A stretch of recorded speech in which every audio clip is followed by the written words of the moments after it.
오늘 함께 나눌 하나님의 말씀은 여호수아 1장에서 4장인데요. 1장 1절부터 함께 봉독하시겠습니다. 여호수아 1장 1절입니다.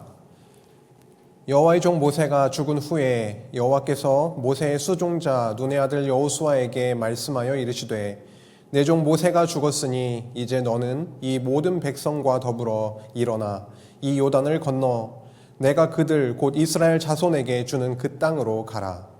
내가 모세에게 말한 바와 같이 너희 발바닥으로 밟는 곳은 모두 내가 너희에게 주었노니 곧 광야와 이 레바논에서부터 큰 강 곧 유브라데 강까지 해쪽 속의 온 땅과 또 해지는 쪽 대해까지 너희의 영토가 되리라. 내 평생에 너를 능히 대적할 자가 없으리니 내가 모세와 함께 있었던 것 같이 너와 함께 있을 것임이니라. 내가 너를 떠나지 아니하며 버리지 아니하리니 강하고 담대하라. 너는 내가 그들의 조상에게 맹세하여 그들에게 주리라 한 땅을 이 백성에게 차지하게 하리라. 아멘. 일단 6절까지 함께 읽었습니다. 성도님들 주일 오후 이후 3일 동안 어떻게 지내셨습니까? 혹시 두려움에 지내고 계시진 않습니까? 이런저런 일로 근심과 걱정 속에 있지는 않으십니까? 오늘 여호수아 말씀을 통해서 이스라엘 백성들이 처해 있는 그런 상황 속에 그들이 얼마나 두려움에 있었는지, 하지만 여호와께서 어떻게 그들을 하나님의 나라가 세워질 그 땅으로 인도해 주셨는지를 통해서 우리의 삶에 여러 가지 문제들과 우리의 마음의 복잡함, 그리고 두려움, 그 혼란함이 정리되고 그 땅을 바라보고 그 나라를 소망하는 귀한 시간 되기를 간절히 바랍니다. 이스라엘 자손은 새로운 그런 시작점에 서 있었습니다. 40년 광야 생활은 마무리가 됐죠. 호렙산 언약에 대한 교육의 시간도 가졌습니다. 그게 신명기 말씀이었죠. 이제 모세의 뒤를 이어서 여호수아가 이끄는 이스라엘 자손은 가나안 땅 정복을 하게 될 것입니다. 그들에게 있어서 가나안 땅은 단순하게 살아갈 터전 그 이상의 것이었습니다. 왜냐하면 여호와께서 아브라함에게 하나님 나라를 세워주시겠다라는 언약을 하셨죠. 그래서 그 언약하신 그 나라가 세워질 땅이기 때문에 아주 특별한 것입니다. 자손은 광야 생활과 애굽 생활을 거쳐서 광야 생활을 거쳐서 번창이 되었죠. 왕도 세워질 것입니다. 이스라엘 자손은 나라가 세워지게 될 가나안 땅을 모압 평지에서 요단강 건너 저 땅을 바라보고 있었습니다. 그 땅을 정복해 가는 그 내용이 바로 여호수아인데요. 동편 땅은 어떻게 됐죠? 요단 동편 땅은 민수기 31장에서 36장까지 이미 정복한 상태이죠. 이제 요단 서편 땅, 가나안 땅을 정복할 차례였던 거죠. 여호수아 말씀이야말로 정복 전쟁의 그런 치열한 과정 속에서 여호와 하나님의 전능하심 그리고 그분의 주권을 아주 풍성하게 보여주고 있습니다. 여호수아 말씀이 어떻게 흘러가고 있나요? 여호수아 말씀은 1장에서 24장까지 그렇게 흘러가고 있는데요. 오늘 살펴볼 내용은 1장에서 4장까지니까 진입에 대한 내용인데 전체 흐름은 가나안 땅으로의 진입입니다. 가나안 땅으로의 진입, 그 다음에 가나안 땅을 정복하는 말씀 내용이 나오고 있습니다. 정복의 말씀은 5장에서 12장까지이고요. 그 다음에 그 땅을 정복해서 어떻게 하죠? 12지파에게 분배를 하게 됩니다. 그래서 분배의 말씀이 그 뒤에 이어지게 됩니다. 13에서 21장까지 상당히 많은 분량이고요. 그 다음에 분배한 이후에 그 이스라엘 백성들에게 교훈하는 내용이 뒤에 나오고 있습니다. 22에서 24장까지입니다. 오늘은 어떻게 하나님께서 그들을 가나안 땅으로 들어가게 하시는지에 대한 내용을 나누게 되었는데요. 가나안 땅에 들어가기 위해서는 무엇을 건너가야 되는데요. 요단강을 건너가야 됩니다. 진입의 어떤 내용인 것이죠. 하나님께서 언약하신 그 나라가 세워질 그 땅, 그 가나안 땅으로의 그 진입, 그 이끄심, 그 땅으로의 이끄심의 과정은 어땠을까요? 굉장히 평탄했을까요? 가나안 땅의 진입을 앞두고 있는 정복 전쟁을 코앞에 두고 있는 이스라엘 백성, 그리고 그들을 이끌었던 여호수아의 마음은 어땠을까요? 하나님을 온전히 신뢰하고 있었을까요? 본문 말씀을 통해서 하나님의 살아계심, 그리고 그분이 어떠한 분이신지를 저희가 본문을 통해서 깨닫고 그분의 그 속성을 마음껏 찬양하는 시간이 되기를 원합니다. 1장에서 4장까지가 가나안 땅을 진입해 가는 그런 내용인데요. 오늘 1절에서 6절까지를 이미 저희가 함께 읽었습니다. 가나안 땅을 눈앞에 두고 있는, 그리고 요단강을 곧 건너가게 될 이스라엘 백성의 그 마음, 아까 질문을 던졌잖아요. 그들의 마음은 어땠을까요? 마냥 기대되고 사기 충만했을까요? 그렇지 않았던 걸로 보입니다. 왜냐하면은 모세의 뒤를 이어서 여호수아가 등장을 하게 되죠. 이스라엘을 이끌고 가나안 땅에 들어가서 정복 전쟁을 하게 될 그 여호수아에게 여호와께서 하시는 말씀을 가만히 읽고 생각을 해보면 그들이 과연 여호와 하나님을 온전히 신뢰하고 있었는가라고 하는 것에 대한 물음표를 던지게 됩니다. 여호와께서 뭐라고 합니까? 여호수아에게 내가 주는 그 땅으로 가라라고 그렇게 명하시는 내용이 1장 1절에서 4절까지 이어지고 있는데요. 3절, 4절을 함께 좀 다시 보고 싶습니다. 3절에 보니까요. 내가 모세에게 말한 바와 같이 너희 발바닥으로 밟는 곳은 모두 내가 너희에게 주었노니 곧 광야와 이 레바논에서부터 큰 강 유브라데 강까지 해쪽 속의 온 땅과 또 해지는 쪽 대해까지 너희의 영토가 되리라 라고 말씀하고 있습니다. 4절이 여호와께서 주실 그 땅의 동서남북을 말해주고 있는데요. 광야는 저 남쪽에 있는 거죠. 그렇죠? 광야는 저 남쪽을 얘기합니다. 레바논은 저 위쪽에 있잖아요. 그렇죠? 그래서 북쪽을 나타내죠. 그 다음에 큰 강 티그리스 유프라테스 강이 저 오른쪽 편에 있는 거잖아요. 그러면 그쪽은 동쪽을 나타내는 거고, 그 다음에 대해라고 되어 있는데 지중해를 얘기를 합니다. 그래서 이스라엘 지도를 봤을 때 위에 갈릴리 바다가 있고 아래 사해가 있는데 그 왼쪽 편을 얘기를 하는 거죠. 결국은 서쪽을 얘기를 하고 있습니다. 결국 동서남북 이러한 굉장히 큰 땅을 너희들에게 줄 것이다. 그러니 너희가 열심히 좀 전쟁을 치러서 정복하라 라고 말씀하고 있지 않습니다. 놀랍게도 3절을 보니까 너희 발바닥으로 밟는 곳은 모두 내가 너희에게 이미 주었노니라고 말씀을 하고 있네요. 참 이상합니다.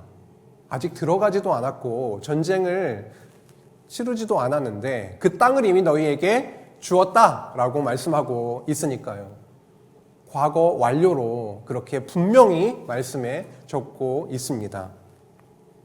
이미 주셨다라는 것이죠. 여호와는 시간을 초월해서 당신께서 생각하시고 작정하시고 그것을 줄 것이다, 주었다라고 말씀하실 수 있는 분입니다.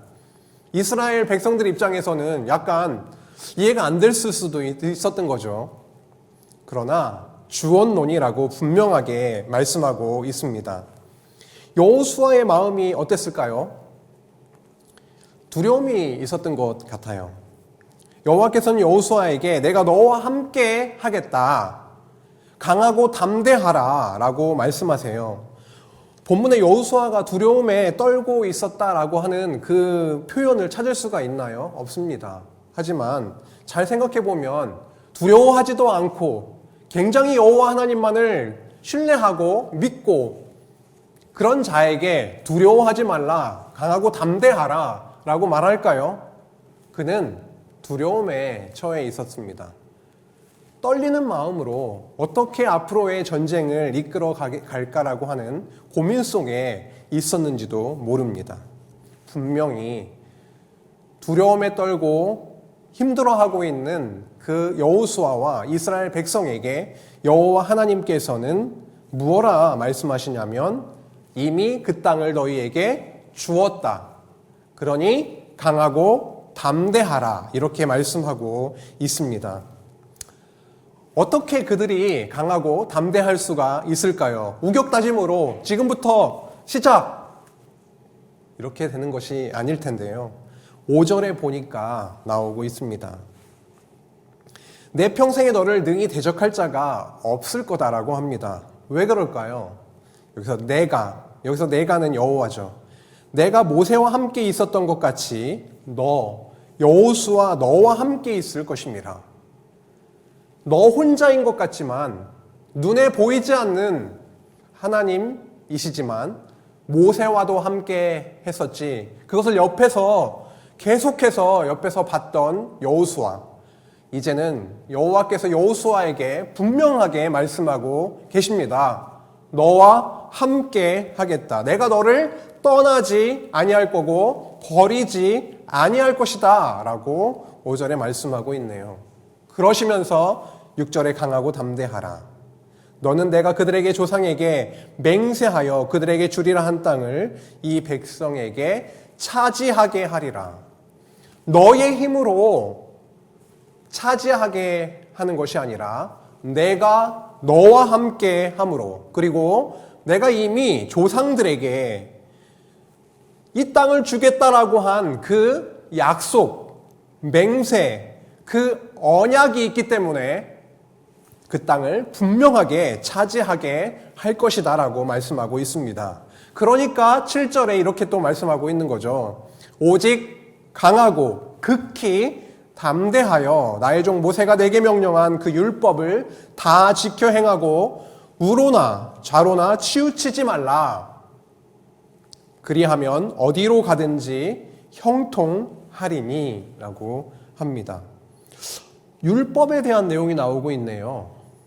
8절에 또 나오고 있습니다. 율법책을 내 입에서 떠나지 말게 하며 주야로 그것을 묵상하여 그 안에 기록된 대로 다 지켜 행하라. 그리하면 내 길이 평탄하게 될 것이며 내가 형통하리라. 내가 내게 명령한 것이 아니냐? 강하고 담대하라. 두려워하지 말며 놀라지 말라. 내가 어디로 가든지 내 하나님 여호와가 너와 함께 하느니라 하시니라. 여기에서 그리하면이라고 하는 단어가 2번 나오고 있습니다. 어디 나오고 있죠? 7절 중간에 8절 뒷부분에 나오고 있습니다. 앞부분에는 율법책에 대한 내용이 나오고 있고요. 그것을 지켜 행하라 라고 하고 그리하면 형통하리라 라고 합니다. 여기서 그리하면이라고 하는 그 해석을 어떻게 해야 될까요? 참 그리하면 물론 다 정리하고 있으실 줄로 압니다. 그러면 이거에 대한 큰 이해가 크게 2가지로 나뉠 수가 있을 것입니다. 율법을 행하라 라고 했으니 그 듣는 청자가, 그 화자가 한 그 말을 내가 주어가 돼서 지킨다라고 생각하는 사람이 분명히 있을 겁니다. 물론 내가 어떻게 해요? 내가 율법에 순종한다. 율법에 순종. 내가 율법에 순종해서 결국 어떻게 돼요? 형통하게 된다라고 이해하는 사람이 분명히 있을 것입니다. 그런데 그렇지 않고요. 두 번째는 오늘 본문에서 나오고 있는데요. 율법이라고 하는 그 말씀 전에 이미 나온 게 있어요. 이미 앞에 뭐가 전제가 되냐면 맹세, 언약이 전제가 되고 있습니다. 내가 언약을 했고 그 언약대로 이 땅을 너희에게 주겠다라고 하는 그 언약이 먼저 앞에 나오고 있는 거죠. 맹세라고 나와 있는데 맹세는 역시 언약이고요. 그 언약이 먼저 나오고 나서 어떻게 해요? 내가 너와 함께하고 너희에게 그 땅을 주겠다라고 하는 그 말씀을 통해서 그 말씀을 듣는 언약 백성이 어떻게 됩니까? 두려움에 떨고 힘들어하던 그가 그 말씀을 듣고 어떻게 되죠? 감동을 받는 거죠. 감동을 받고 그 안에 없었던 연약했던 자가 믿음이 생기게 되는 거죠. 그렇게 됨으로 어떻게 됩니까? 내가 그 율법에 순종해서 결국 형통케 되는 것이 아니라 주신 언약을 통해 감동하고 믿음이 생겨서 그 하나님이 순종케 한다라는 거죠. 순종케 하셔서 결국은 형통하도록 하십니다.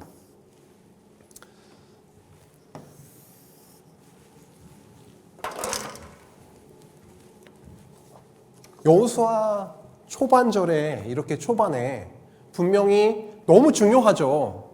앞으로 하나님께서 그 땅에 들어가서 통치하실 그 법, 당신의 백성을 다스려 가실 그 율법 너무 중요하죠. 그 율법의 순종이 인간에게 달려있는 것이 아니라 언약과 감동과 믿음을 주셔서 순종케 해서 형통케 한다라고 하는 거죠. 그런데 이러함에도 불구하고 이 과정에서는 굴곡진 역사가 분명히 있을 것입니다.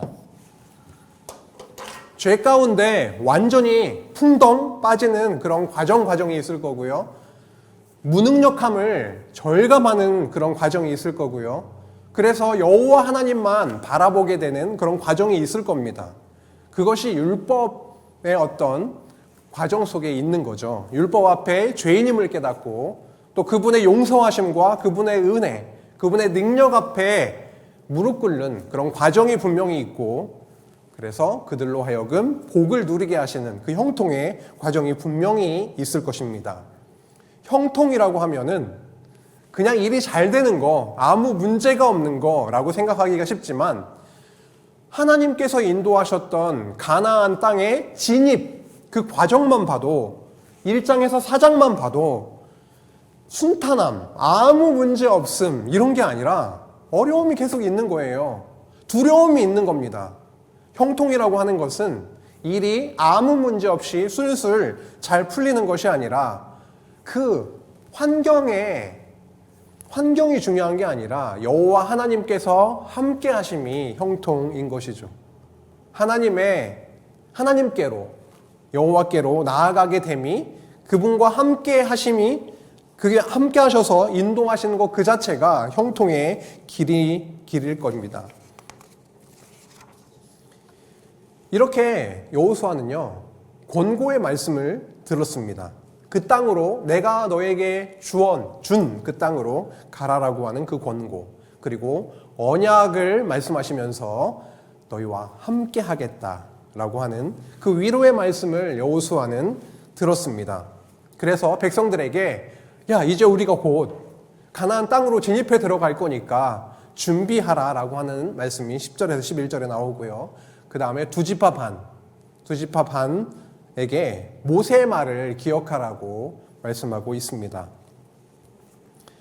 13절입니다. 여호와의 종 모세가 너희에게 명령하여 이르기를 너희의 하나님 여호와께서 너희에게 안식을 주시며 이 땅을 너희에게 주시리라 하였나니 너희는 그 말을 기억하라 라고 합니다.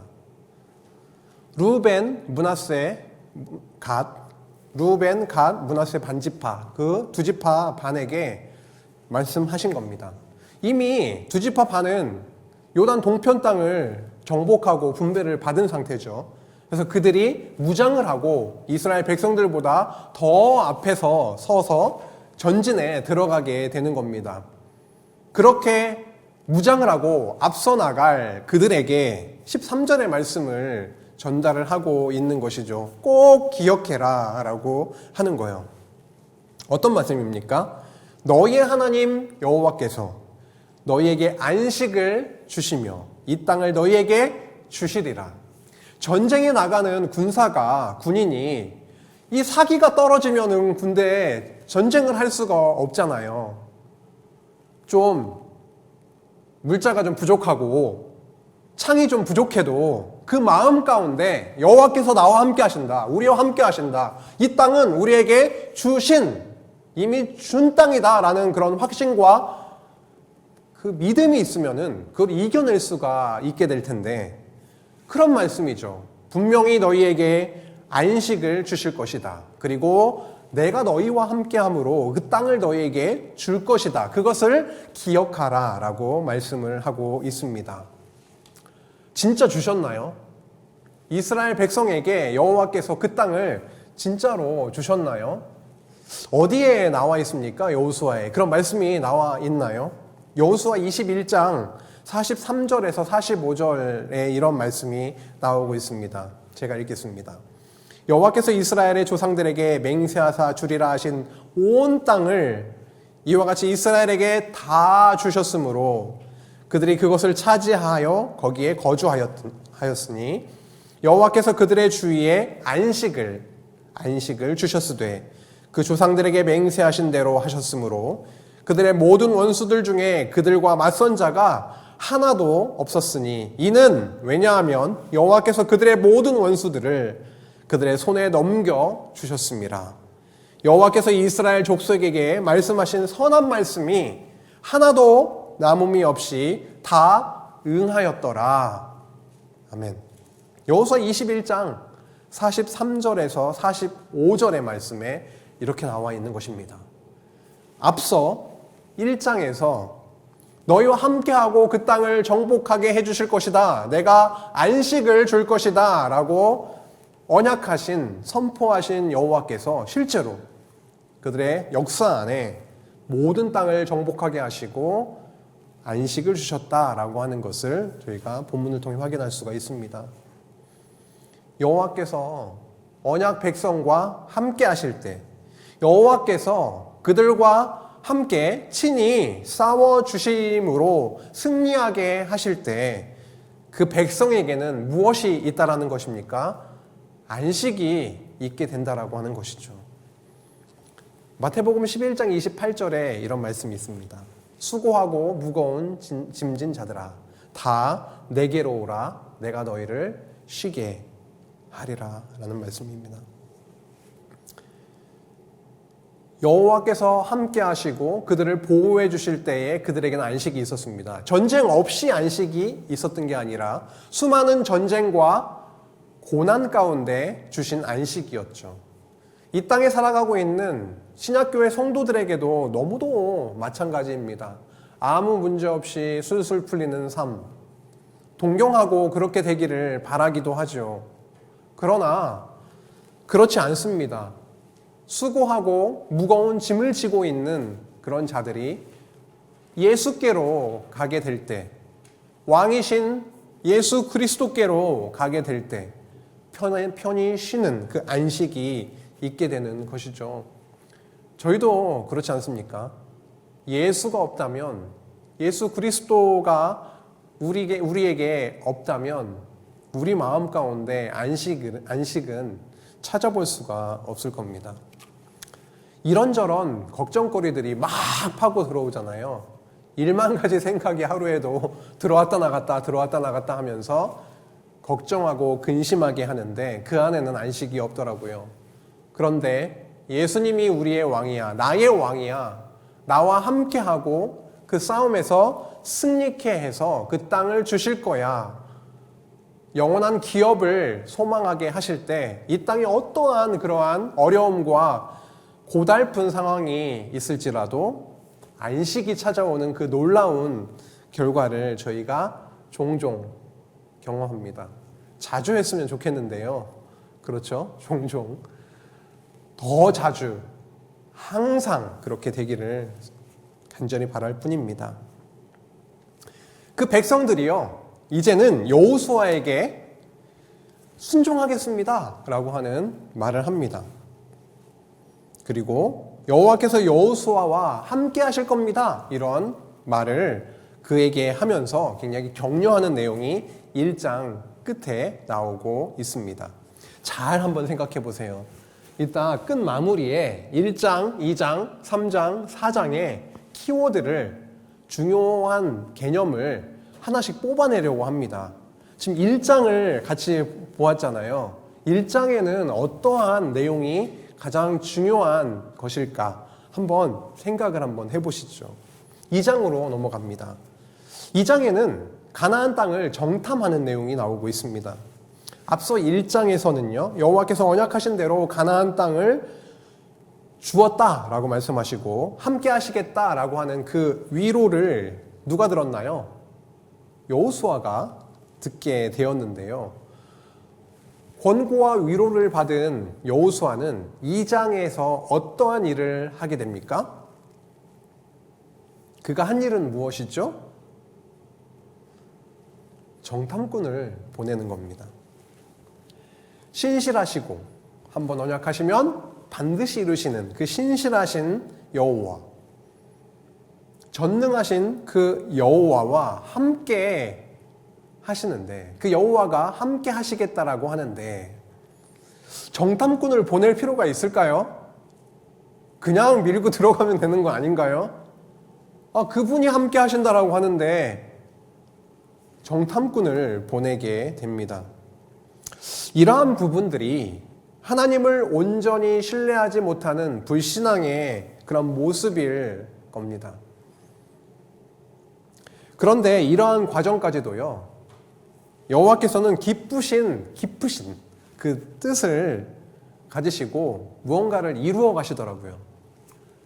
겉으로 보기에는 불신앙적인 요소로 물론 보입니다. 하지만 그러한 과정을 통해서도 여호와께서는 무언가 하실 말씀이, 던지실 메시지가 있었던 것이죠. 정탐꾼들은요, 여리고성에 들어가죠. 그리고 기생 라합을 만나게 됩니다. 발각이 되어 죽음을 당할 그 위기가 있을 수 있었는데 그 라합이 그들을 숨겨주게 되죠. 그래서 무사히 나중에 그 성을 나와서 다시 여호수아에게 돌아갈 수 있게 됩니다. 그런데 라합을 만난 일이 기가 막힌 겁니다. 라합은 기생으로서 많은 사람들이 그곳을 드나들었을 것입니다. 그리고 많은 사람들이 모이고 정보가 그 안에 있었지 않겠습니까? 그렇죠? 지금으로 말하면 굉장히 많은 정보가 모여있는 곳이 되겠죠. 옛날로 말하면 주막과 같이, 그렇죠? 한양으로 가다가 주막에 가면 이런저런 소식을 많이 들었던 그런 옛날 이야기처럼 여기에 기생 라합에게 가게 됐는데 그 라합으로부터 놀라운 소식을 듣게 됩니다. 여리고성의 분위기를 그대로 이렇게 전해 듣게 되는 것이죠. 2장 9절을 한번 볼까요? 8절부터.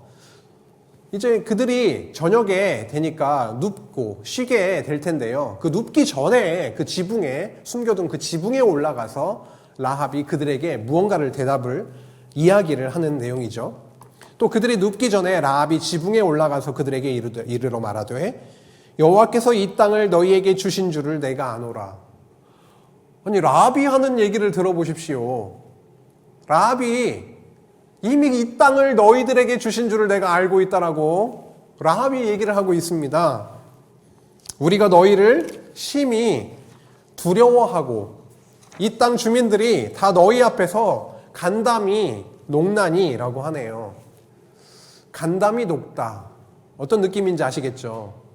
간담이 서늘하다. 굉장히 두렵고 떨리고 지금 어떻게 할 줄을 몰라 하는 그것을 느낄 수가 있네요.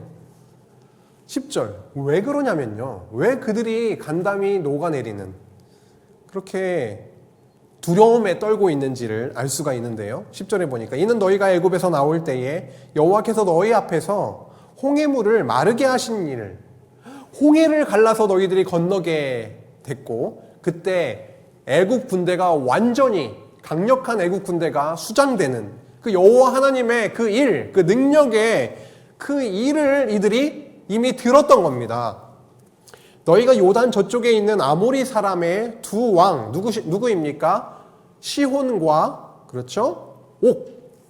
옥에게 행했던 일, 어떤 일입니까? 그들을 전멸시켰던 그 일, 그래서 그 땅을 정복했던 일.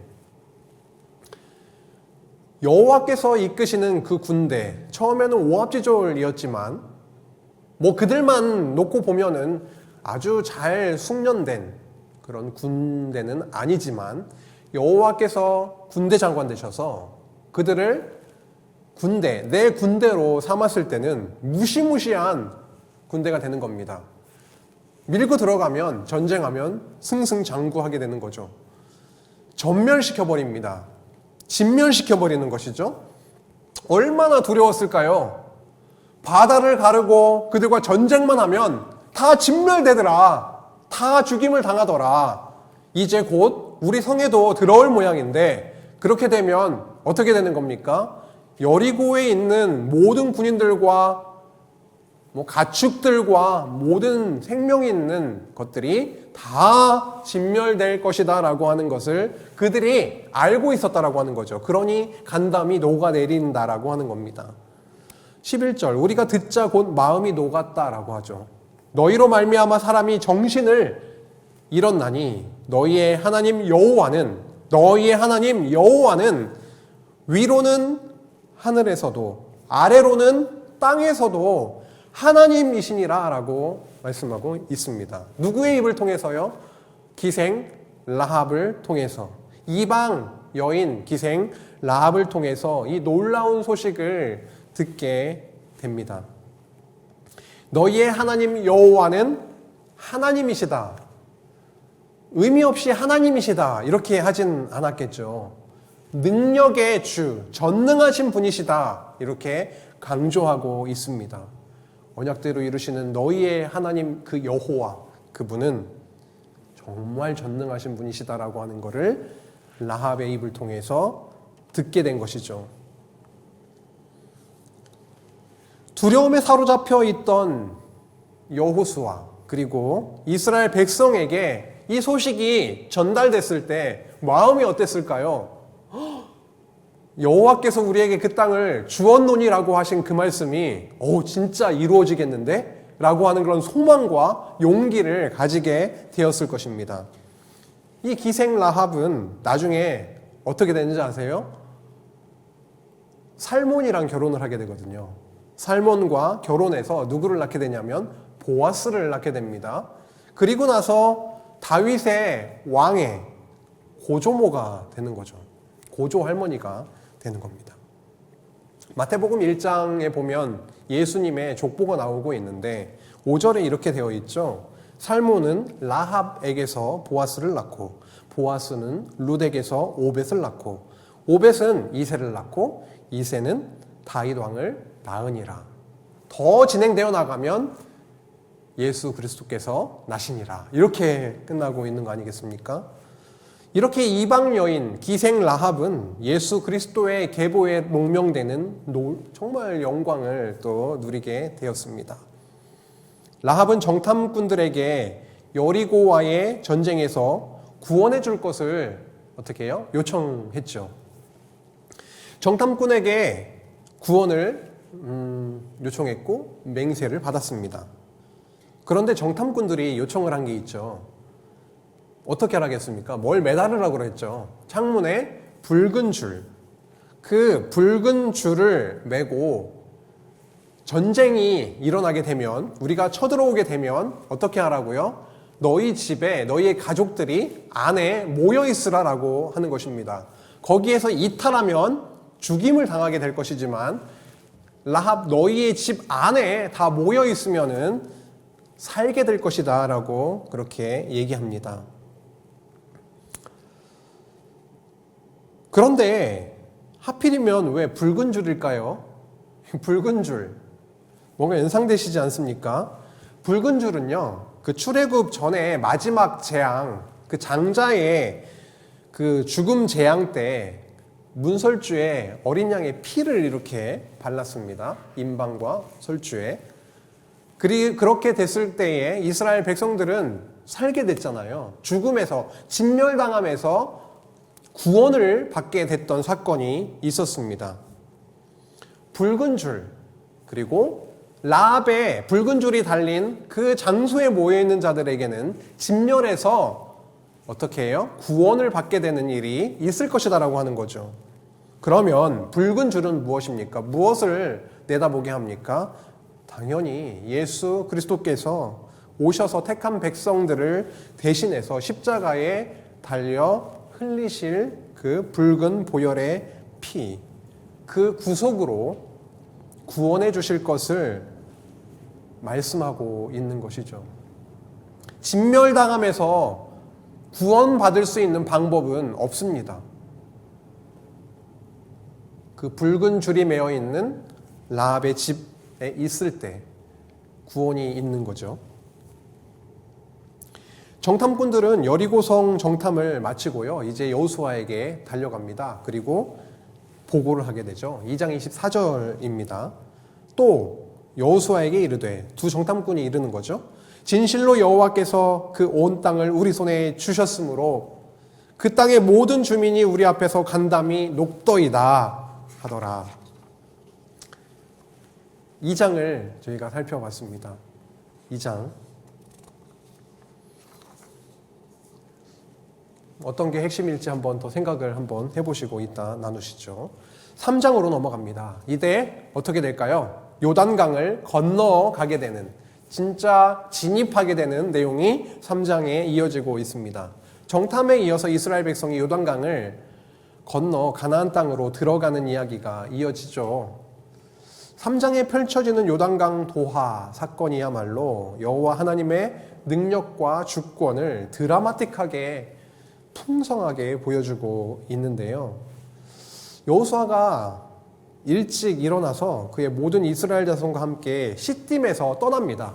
아까 정탐꾼들을 시딤이라는 곳에서 보냈거든요. 시딤은 여리고성 맞은편입니다. 요단강을 그 맞은편, 마주보는 그 맞은편에 있는 그 지역이 시딤인데, 그 시딤에서 어떻게 해요? 요단강 쪽으로 더 이동을 하는 거죠. 요단에 이르러서 건너가기 전에 거기서 유숙을 하게 됩니다. 사흘 후에 진중으로 다니면서 백성들에게 명령합니다. 3절이네요. 3장 3절. 너희는 레위 사람 제사장들이 너희 하나님 여호와의 언약궤를 매는 것을 보거든 너희가 이것 있는 곳을 떠나서 그 뒤를 따르라. 좀 신기한 내용을 전달을 하고 있습니다. 백성들에게 어떻게 해요? 레위 사람 제사장들이 언약궤를 메고 이동하면은 그거를 따라가라고 하는 겁니다. 어떻게 해요? 4절에 보니까 가깝게 붙어서 따라가는 것이 아니라 2000규빗 이격해서 떨어져서 따라가라고 하고 있습니다. 2000규빗은 1규빗이 45cm 정도 되니까 900m 정도 되네요. 2000규빗이니까 한 1km 정도 이렇게 멀찍이 떨어져서 따라가라고 하는 거네요. 너희가 한 번도 가보지 못한 그 길을 뭘 따라서요? 언약궤를 따라서 가라고 하는 겁니다. 제사장들이 매는 언약궤를 따라서 가라고 하는 거죠. 성결하게 하랍니다. 왜냐하면 내가 너희 가운데 기이한 일을 행하겠다고 5절에 그렇게 말씀을 하시고 6절에 여호수아가 또 제사장들에게 말합니다. 아까는 백성들에게 말했죠. 이번에는 제사장들에게 이렇게 말합니다. 언약궤를 메고 백성에 앞서 건너라. 그렇게 하니까 곧 언약궤를 메고 백성에 앞서 나아가게 되는데요. 이렇게 가나안 땅으로 가는 그 건너가는 길은 여호와의 언약궤가 앞서가면서 인도를 했습니다. 군대가 전쟁을 위해서 진입할 때 무엇이 먼저 가는 게 맞을 것 같습니까? 중무장한 굉장히 날렵하고 잘 훈련된 군인들이 밀고 들어가는 게 일반적이지 않을까요? 그렇죠? 장군이 앞서 나가면서 막 용기를 복두더 두고 그러는 게 맞을 텐데, 이스라엘의 가나안 땅으로의 진입의 모습은 참 특이합니다.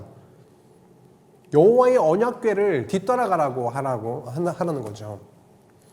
민수기 10장 33절에 보면 이러한 내용들도 있었죠. 광야 생활을 시작하면서 어떻게 했나요? 언약궤가 3일길을 먼저 앞서가면서 그들이 쉴 곳을 찾았더라 라고 말씀하고 있습니다. 광야 생활에서도 언약궤가 그들을 인도했습니다. 민수기 10장 33절에서. 지금 가나안 땅으로의 진입의 그런 과정에서도 여호와의 언약궤가 그들을 인도하고 있는 것을 볼 수가 있습니다. 3장 8절로 넘어가면은 제사장들에게 명령하는데요. 너희가 요단 물가에 이르거든 요단에 들어서라 라고 합니다. 물가에 이르면 들어서라 라고 해요. 19절 여호수아가 이스라엘 자손에게 이르되 이리 와서 너희 하나님 여호와의 말씀을 들으라. 또 말하되 살아계신 하나님이 너희 가운데에 계시사 가나안 족속과 헷 족속과 히위 족속과 브리스 족속과 기르가스 족속과 아모리 족속과 여부스 족속을 그 가나안 7족속을 너희 앞에서 반드시 쫓아내실 줄을 이것으로써 너희가 알리라. 살아계신 하나님이 너희 가운데 계신답니다. 그래서 어떻게 해요? 그들을 쫓아내 주실 것이라고 합니다. 가나안 7족속은 이스라엘 백성들보다 훨씬 더 강력하죠. 11절에 온 땅의 주의 언약궤가 너희 앞에서 요단을 건너가나니 온 땅의 주의 언약궤. 13절 온 땅의 주 여호와의 언약궤. 그것을 맨 제사장들의 발바닥이 요단물을 밟고 멈추면 요단물 곧 위에서 흘러내리던 물이 끊어지고 한 곳에 쌓여 서리라 라고 말씀을 하고 있습니다. 참 놀라운 말씀이죠.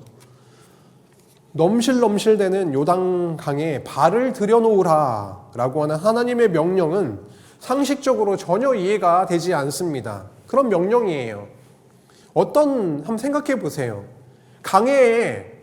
한강에 한번 갔다고 생각해 보세요. 한강에 발을 이렇게 들여놓으라고 하는 거는 죽으라는 얘기 아닙니까? 빠지고 말죠. 그렇죠? 이건 초등학교 1학년도 아주 정확하게 알고 있는 내용입니다.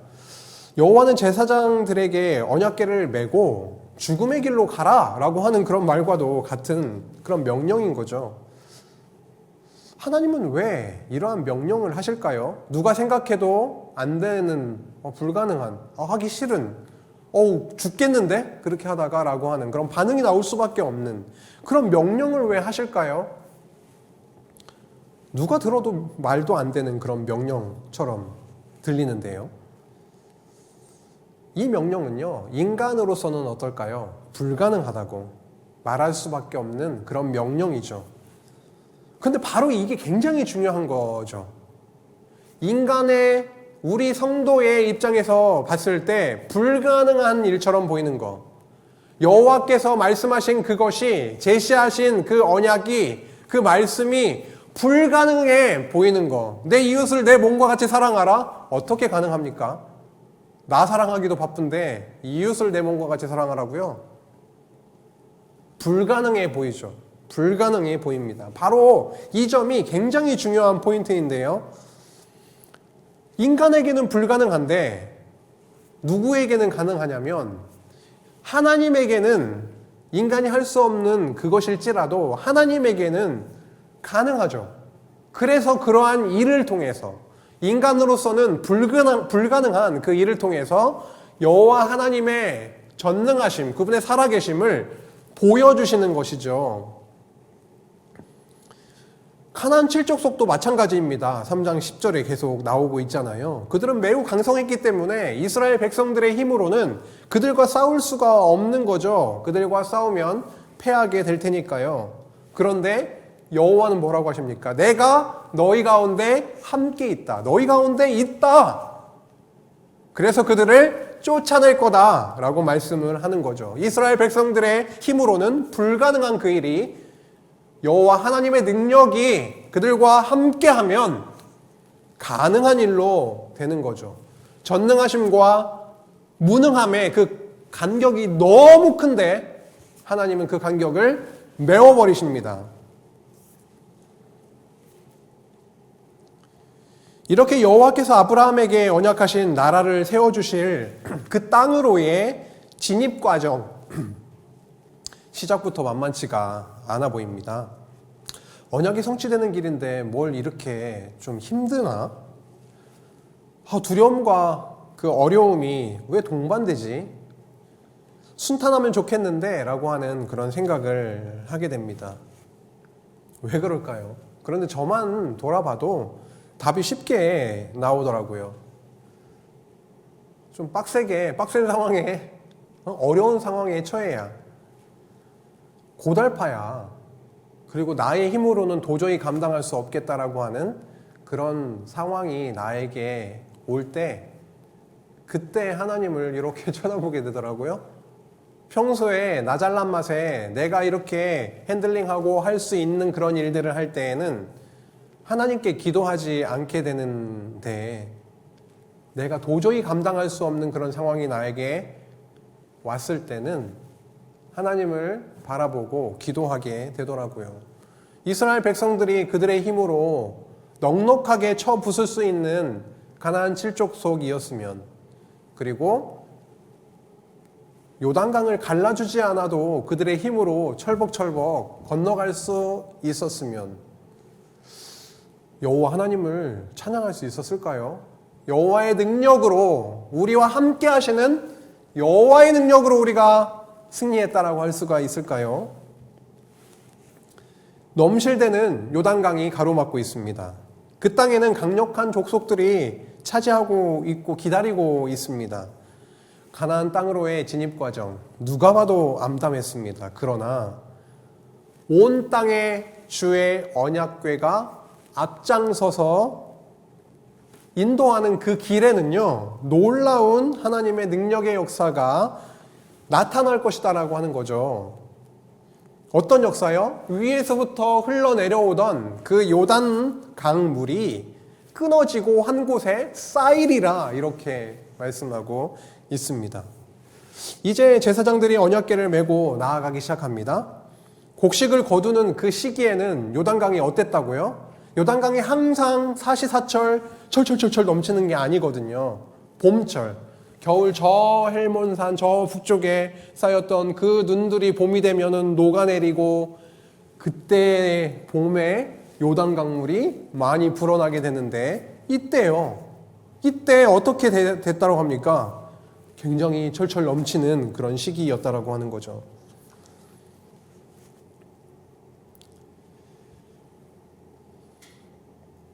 놀라운 일이 벌어집니다. 15절에 보니까요, 3장 15절에 요단이 곡식 거두는 그 시기에는 항상 언덕에 넘쳤다라고 나와 있고요. 그렇죠?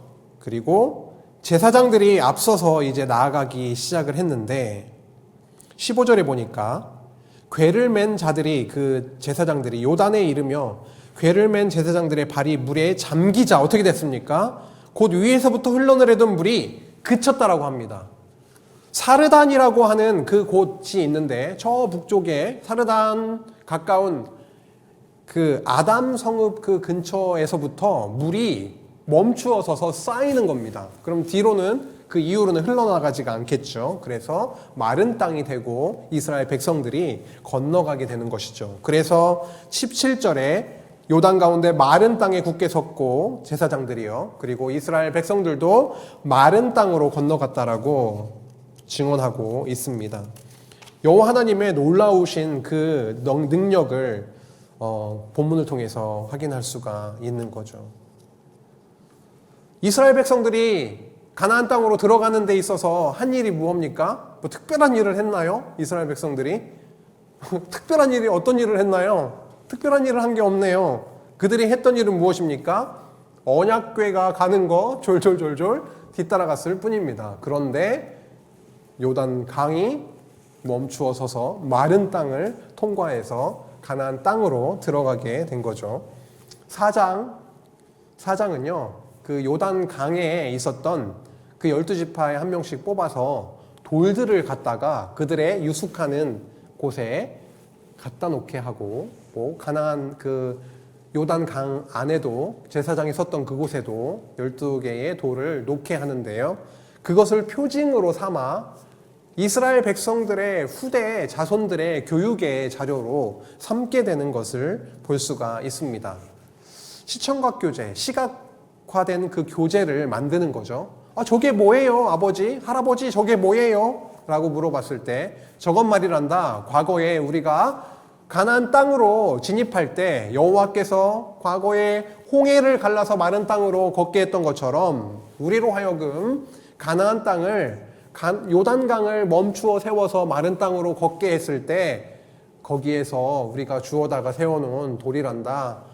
여호와께서 우리와 함께 하시고 그분은 살아계시는 분이란다 라고 하는 그런 교육을 위해서 그렇게 세워놨던 것입니다. 더 말씀을 읽고 싶지만 24절 4장의 결론으로 24절을 한번 볼까요? 이는 땅의 모든 백성에게 여호와의 손이 강하신 것을 알게 하며 너희가 너희의 하나님 여호와를 항상 경외하게 하려 하심이라. 4장의 결론입니다. 여호와 경외라고 하는 결론에 이르렀습니다. 역사 섭리의 목적이죠. 하나님이 살아계시고 그분이 어떠한 분이신지를 깨닫게 하셔서 그분만 바라보고 그분을 경외하며 살게 하시는 그것 말이죠. 오늘 1장부터 4장까지 가나안 땅으로의 진입의 말씀을 저희가 살펴보았는데요.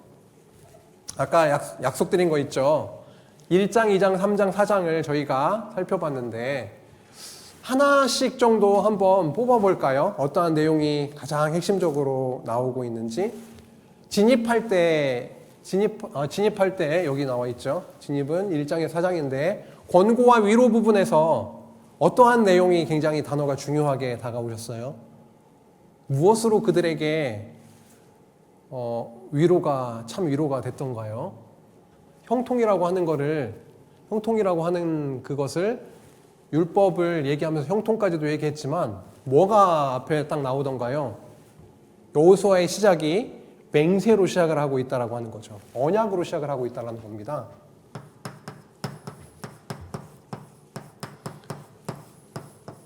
이 장에는요, 이러한 언약을 듣고 그들이 용기를 강하고 담대하게 나아가게 될 텐데요. 가나안 땅에 정탐을 하게 됩니다. 가서 듣게 되는 내용이 있죠. 그 내용 속에서 어떠한 단어가 좀 이렇게 내용이 중심적으로 다가오시던가요? 여러 가지 나올 수는 있겠는데요. 그들이 뭐라고 간담이 녹았다고 그러죠. 왜 녹았나요? 홍해를 가르고 진멸해버리고 하는 여호와 하나님의 전능하심을 듣고 그 역사를 듣고 우리는 간담이 녹았다라고 하고 있습니다. 여호와의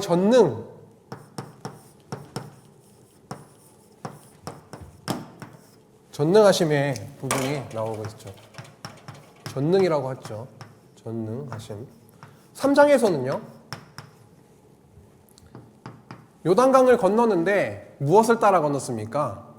한 일은 아무것도 없어요. 솔직히 따라간 겁니다. 여호와의 언약궤가 나오고 있습니다.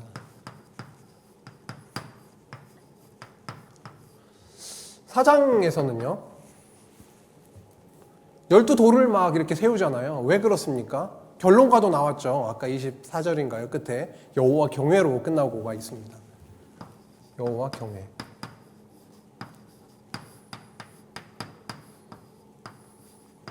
오늘 1장부터 4장까지의 가나안 땅으로의 진입의 내용만 봐도요, 정말 중요한 것들이 다 나오고 있습니다. 그 모든 것의 시작이 언약이구나. 그의 형통은 아무 문제가 없는 그러한 상황이 아니라 여호와께서 그들과 함께 하신다. 그리고 그들 가운데 있다. 그래서 너희들과 함께 싸워서 승리케 할 거다. 라고 하는 그것이 형통함이었는데요. 여호와의 전능하심으로 그 일을 이루어 간다라고 하는 거죠. 그런데 그들의 힘이 아니라 그들이 한 일은, 진입을 위해서 한 일은 언약궤를 따라가는 일 뿐이었습니다. 그리고 결국은 여호와 경외로 결론이 나고 있습니다. 너무 잘 짜여져 있는 것이죠. 저희 이 말씀을 1장부터 4장의 말씀을 통해서 우리 신약교회 성도들이 무엇을 이렇게 생각을 하게 될까요? 아까 빨간 붉은 줄도 나왔었고 결국은 우리의 대장 대신 우리의 왕이신 예수 그리스도가 우리와 함께 하신다. 그게 우리의 참 위로가 되겠죠. 그리고 그분의 전능하심, 그분에게는 불가능이란 없다라고 하는 것.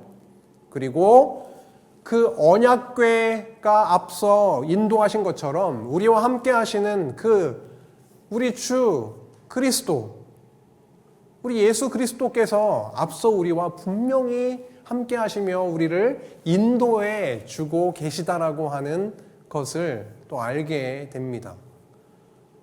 우리의 바라보게 되는 그 결론은 다른 게 아니라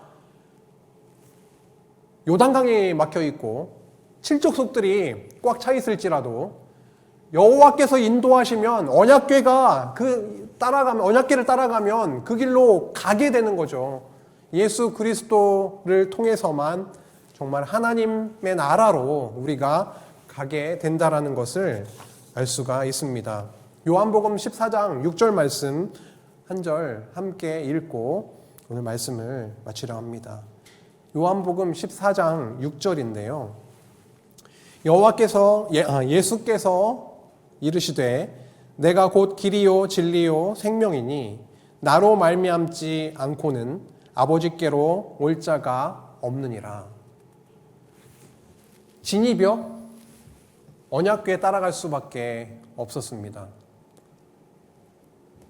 하나님의 나라는 우리가 이루는 것이 아니라 예수 그리스도를 천국에 실체로 오신, 이 땅에 오신 예수 그리스도를 통해서 하나님의 나라는 이루어지고 하나님의 나라로, 하나님께로 다른 경로를 통해서가 아니라 오직 예수님을 통해서만, 그 길을 통해서만, 다른 길이 아니라 언약궤를 따라가는 그 길을 통해서만 가나안에 들어갔던 것처럼 하나님께로, 아버지께로 가게 되는 그 길은 오직 예수 그리스도밖에 없다라는 것.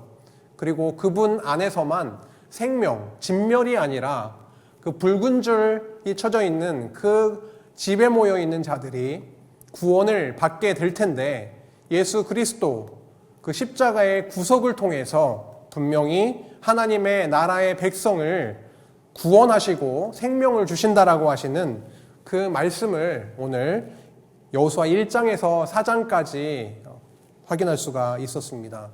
단순히 가나안 땅으로의 진입이 아니라 멀리 바라보게 되는 것이죠. 하나님의 약속하신 그 나라가 세워질 그 땅을 바라보며 저 멀찍이 우리를 인도해 가고 있는 그 언약궤를 바라보며 두려움이 있을 수 있지만 두려움이 아닌 소망과 강하고 담대한 그 마음을 가지고 따라가게 되는 그러한 삶, 그것이 구약의 이스라엘 백성들에게만 있었던 것이 아니라 오늘 말씀을 통해 그리스도를 저희들에게 보여주시고 그리스도가 동행하시고 인도하시는 그 삶, 강하고 담대한 마음을 주시는 우리의 실제적인 그러한 삶이 우리 안에 있기를 간절히 소망하고 기도합니다.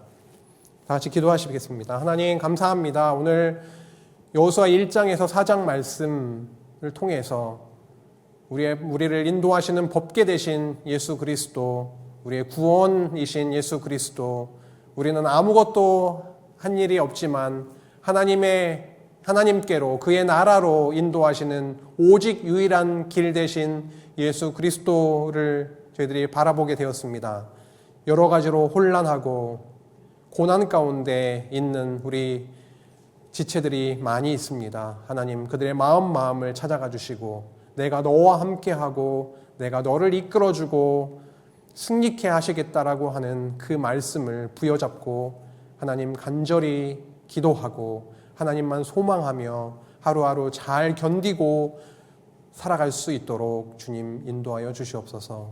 예수님의 이름으로 기도했습니다. 아멘.